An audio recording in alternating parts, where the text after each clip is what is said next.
Okay, so audience, for our next keynote on the topic mobile banking fraud mitigation by OneSpan, join me in welcoming Pinakin Dave, Country Manager India and SARC. Please put your hands together and welcome him on stage. Over to you, Pinakin. The clicker? Okay, this one. Okay. All right. Can you hear me? Okay. So the topic is about the fraud mitigation, especially on the mobile banking, because everything is going mobile, right? Everyone is going mobile. Everyone is paying through mobile.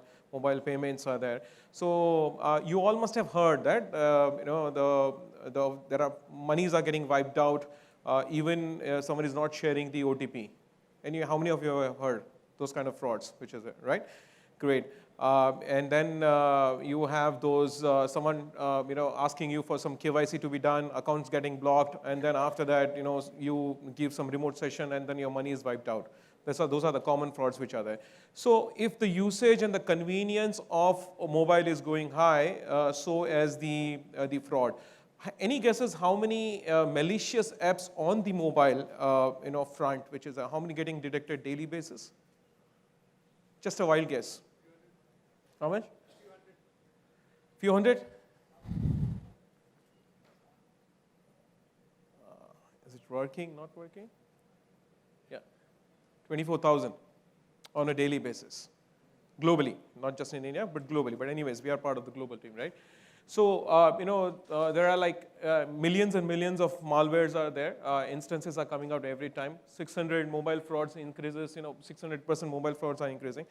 And 24,000 malicious apps are there, and so as an increase in the the suspicious apps which are there. So you can't trust whether the apps is safe or not. So how usually the mobile fraud is getting executed? That's very interesting to know. If you see this diagram and the flow, you will realize that the fraudster is acting as a normal person, like you and me, downloading the APK from the Play Store, getting an access, connecting to the emulator, getting an access to the source code, and then doing a reverse engineering, rewriting the source code, putting it across, removing certain, you can say the security measures, putting in their own measures, and then redistributing it. So how it happens is typically, if you see in an Android scenario, is one fine day you will receive a mail from your bank and says that it sounds like an original mail, but it's a phishing mail. Says that, hey, there is an important security update of your mobile banking app. Please click on the link and update. And if you update that, that replaces the original app, and then that's where the whole fraud starts. It looks the same app, similar looking app, but yeah, it starts. So basically, this scenario is growing day by day. And that's very important, and that's called for the security measures. Okay? Question arises, where are we falling short? It's actually not the problem of the developer. It's not the problem of the banks or the fintechs which is there. It's a problem of the overall environment or ecosystem which is there. There are different security levels are there. Some of them are implementing the root measures. Some of them are implementing some of those anti-hooking measures which are there. But not everything in an ecosystem which is there. For example, right now no one gives an importance. I was talking to some of those developers. No one gives an importance for the emulator detection. That's very important. Emulator is a kind of a system which behaves like a human, but it's an emulator. It's a system. Then you have the different OS and models, Android, iOS, different versions of Android, which is there. We have the different manufacturers, and that again, they modify the OS with respect to the different, you can see the manufacturing environment. They are updated, not updated. How many of them are updated? Very few, which is there. So, and then the user behavior. They are getting connected to the free Wi-Fi. Everyone's connected to the free Wi-Fi. Do we know? Are they safe? Some of them are not safe. And then that causes the man-in-the-middle attack, which is there. So the problem is, the use case is, mobile banking app is your property. However, the environment which resides onto is not under your control. It's not under the bank's control or fintech's control, which is there. Because the users are different, user behaviors are different. In that case, even the regulatory agencies are asking the banks to safe and secure their app. That's very important. And that's where those regulatory agencies are saying that, okay, you create the environment, you provide the app, which is such a safe and hardened that even if it is a hostile environment, it should, either it should not work, or if it is working, it is working in a safer environment, which is there, right? So that's where if you see the OAPs, the mobile top risk, if you see, The platforms are improper. You can say the data storage has not been, well provisioned. The communication channel is not provisioned, which is that's where the man-in-the-middle attack which happens, right? So there are many such other, the fraud happens mainly because of all those risks which is there. So what are the best practices which every app, before it goes live should follow? So that's where, there should be a threat landscape. So there should be, people should study the threat landscape. Everyone today gives an importance to the layout of the app. Everyone gives an importance to the how the convenience of the user will be. How the app should look like. It should look like a very funky app. Everyone gives an importance to the biometrics authentication, passwordless authentications and all.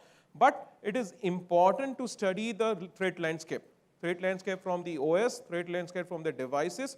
India is the largest market for the Chinese hardware manufacturers, or the devices I'm talking about, right? So how are we dealing with that? That's the threat landscape one has to understand. Secure development, and then after studying that threat landscape, you need to do the development keeping in that mind, not just the design, not just the convenience, but secure aspect of it. Security testing has to be done. So today is a trend.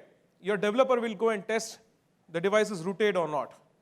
I mean, the security measures whether the device is rooted or not. If it is rooted, threat. If it is not rooted, no threat, which is it. That's wrong. Let me just tell you that's wrong. How many of you have heard about the fraud through the hooking? Even if your device is rooted, okay, whether if your application can be reverse engineered or not, application can be hooked or not, the data can be leaked or not, that has to be tested. So it's not just about the device is running on a rooted device or not. Gone are those days. Rooting is actually the old technology. You have to go beyond. How many of you have heard about Magix? Magix? Oh, please go and study M-A-G-I-S-K, Magix. It's actually creating a havoc in the banking industry. Those who are actually there right now in the banking industry, please go and study Magix. Magix is a kind of a malware which is creating a havoc, and it's like a COVID. It's muting every quarter by itself. And it's so dangerous that the one who has created, he himself is not able to kill it now. He got recruited by Google, that person. But now he is not able to kill it. And it's muting. Okay? What Magix does? Magix goes and sits in the memory of the phone. Now, as a security vendor or a security provider, how do I go and sit in the memory and read it? If I go and do it, Google will consider me as a bad guy because I'm reading the memory. Right? So therefore, you need a protection which will give the protection against the hooking, data leakage, network threat penetrations which is there, so that even if your app is running on a rooted device, you are actually safe, providing a safe journey. And that's where you need to harden the app. Your code need to be obfuscated so strong, very strong. I mean, if you have any developer here or any banking person here, people will use some of those freeware obfuscators which are there. They will use it. But some of those apps use the JavaScript. Raise your hand and say that how many of you are using the JavaScript obfuscator. Very important to use the JavaScript obfuscator. No one uses it. Even if you obfuscate the whole source code and you leave the JavaScript aside, you're gone. So please ensure that your even a JavaScript is also obfuscated. That's very important. And that's where you have the anti-tampering coming in picture. Right? So how we are helping? So what we are doing is we are having a layered approach. So first, with the help of the user, studying the user behavior, we create a kind of a profile around the user, which is what kind of a user he is, how frequently he visits, how hard he presses, whether he is usually traveling globally, usually traveling in these territories, how well he is connected to the networks, what kind of networks he is connected. That's a user behavior. We create the user profile. Then the credentials which are there. So whatever the credentials, this is in line with the DPSC guidelines. I'm sure you have heard about DPSC guidelines from the RBI, right? Digital Payment Security Control Guideline. So that's where the credentials has to be, remain in a safe and secure environment in an encrypted form, which is there. So that's basically we do it. And then we harden the application. Also, not only that, providing the security at an app level is not important. When it communicates to the server, also there should be a secure channel communication so that there is no man-in-the-middle attack happens. And the device hygiene has to be there, right? So those are the things which we do. These are some of those, the best practices which every fintech has to implement. Static protection and runtime protection. This is, please let me tell you, this is not unique to OneSpan. You can do this with the help of any other solutions also, or you can do it your own self also, but it's actually ever changing. The runtime protections are always ever changing, which is there. So if someone would like to take a picture, please do that, but this features has to be there as part of your security. Priority as part of your designing has to be there, okay? It's a static protection and the runtime protection. Static is the basic static, and the runtime is even if user is right now using the app on a runtime basis, this security has to be there. It should not be tampered. Anyone who needs this slide or anything, please reach out to me. I will help you with that. This is what we actually offer in an SDK forms, which is there. Those are the SDKs like device binding, device trust, secure storage, secure channel, and then app shielding. Something which is very interesting, we have a patented technology called Cronto, which is a color QR code. So nowadays, everyone going for passwordless authentication, QR scanning. But what if there is the screen overlay attack, and if there is a QR is there, you will not come to know whether that's an original QR or a screen overlay QR is there. So we have got a patented technology called color QR code. If you scan it, you will, you're assured that you are not prone to any phishing attack which is there. And then we have the protection, detection, and the reaction. Some of those banks, those who are already trusting on us, even in India also. And yes, finally, I just wanted to say that anyone who needs a help, even no non-commercial arrangements, I'm okay with it, but please reach out to me. I can help you to do some kind of assessment and at least help you and let you know that where are you standing or what's your security posture from your application.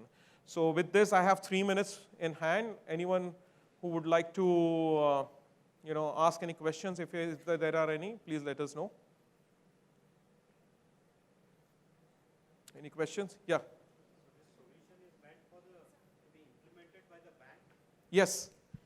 So if you see, the RBI has come out with the DPSC guidelines, Digital Payment Security Control Guideline, which are there. Those are the measures which are mentioned, the standards which are mentioned by it. So every app has to go through its recommended guidelines which are there. So you have to, your mobile banking app has to be with those security measures to be implemented, which is there. Yeah, and then we help you to do that. Yeah. Yes, any application which is containing the financial transactions, you should do it.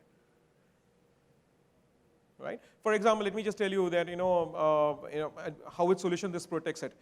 Someone will say that okay, there is a KYC to be done. Then it's a remote access app. You just download like AnyDesk or anything.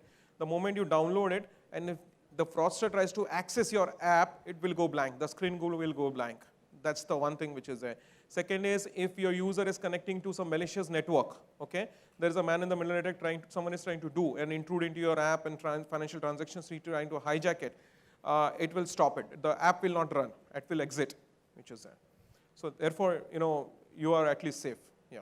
Yeah, because recently many senior citizens have been faced with this problem of electricity being disconnected. They get the messages. Exactly. So they download the RAT tool. Yeah. And they give access to the fraudster. Yes. So this solution can prevent those type of attacks. Yes. Yes.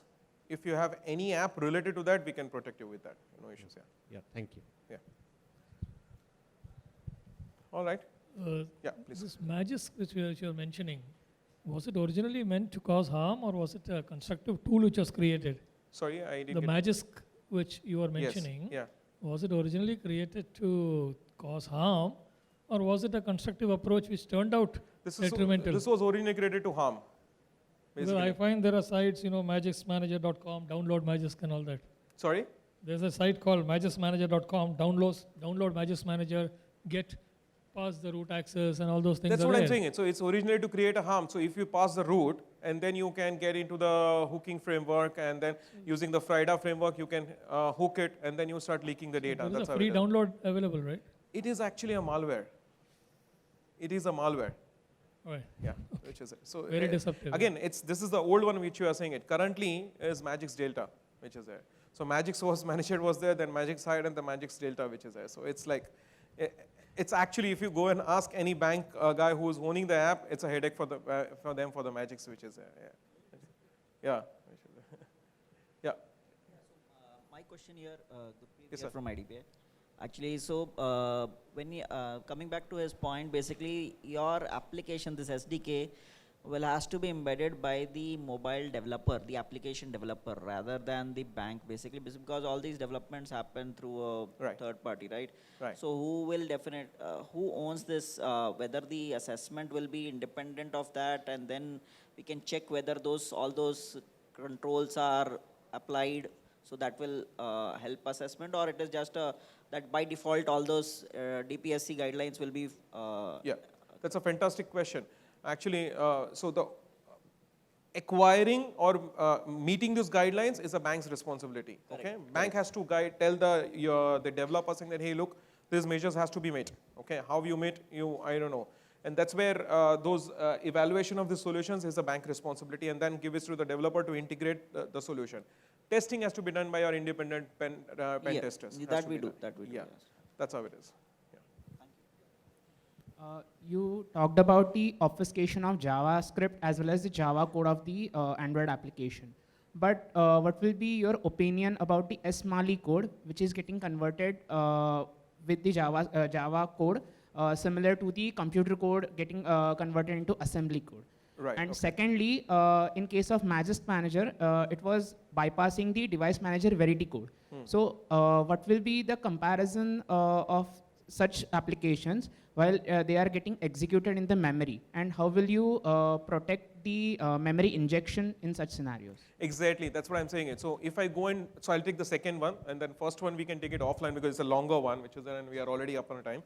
The second one, so that's where if it goes and sits in the memory, I cannot read it. If I start reading it, your app will not work because I'll be considered as a bad guy and Google will ban me. If it bans me, you are also banned together. That's how it is. So your app will not work, which is there. So what we do is, first is we detect the Magix manager or Magix as the malicious application itself at the first level. It's a layered approach which we provide.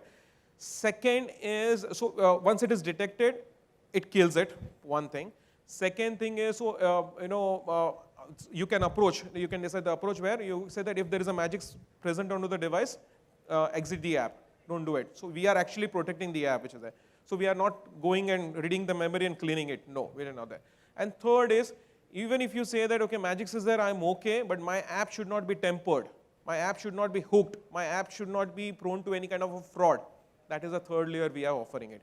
So it depends on you, the bank's appetite risk, how you want to take it. If you say that you don't want to give inconvenience to the customer, Magix hai to hai, rehne do, but my app is protected, it's fine. But you say that, no, I don't want to tolerate anything around this, exit it, exit, which is there. Right?